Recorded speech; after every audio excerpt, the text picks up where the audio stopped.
Leaves are also known as the food factory of plants. Hello, my dear modernites.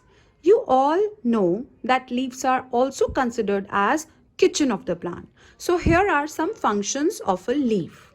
Leaf helps in reproduction in some plants. Leaves also prepare food for the plants by the help of photosynthesis.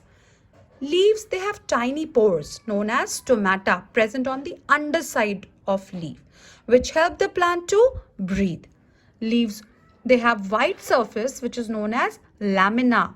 It has a green substance known as chlorophyll.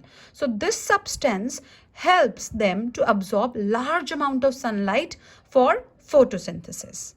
Now students, the next topic that we're going to learn today is some unusual plants.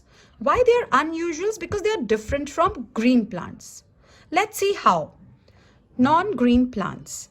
As they are non-green, so they do not have green pigment chlorophyll present in them. They depend on dead and decaying plants and animals for food. For example, mushrooms. Mushrooms have very thin root-like structures that go deep into the soil, and these structures help them to absorb the food from the soil. And the next example we have bracket fungi. Bracket fungi grow on tree trunks, so they absorb food from the trees. Next unusual plants category we have insectivorous plants. Insectivorous plants, they attract, they capture, kill and digest the insects. So they are also known as carnivorous plants. For example, Venus flytrap, sundew, pitcher plant, etc. Pitcher plant, it has leaves which is in the shape of a pitcher with a small lid. It is also very colorful. Let's see how it traps the insects with the help of diagram. So here we have a pitcher plant. It looks like this. When an insect enters the pitcher, it slips and fall into the juice below the pitcher. This juice basically is a digestive juice. So digestive juices inside the pitcher digest the insects. This traps the insect inside.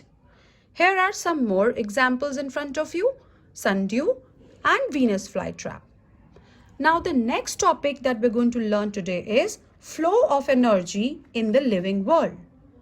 Yes, my dear students, energy, it flows in the living world. So how it flows, let's understand. We all need energy to perform various activities, and this energy we get from the food that we eat. Green plants, they are producers, so they prepare their own food through photosynthesis. The sun provides the energy to these plants to prepare their food, as you all know, with the help of photosynthesis. Animals and human beings, either directly or indirectly, depend on the plants for food. Thus, the energy of sun flows from plants to animals and human beings. Stay tuned for more updates. Thank you.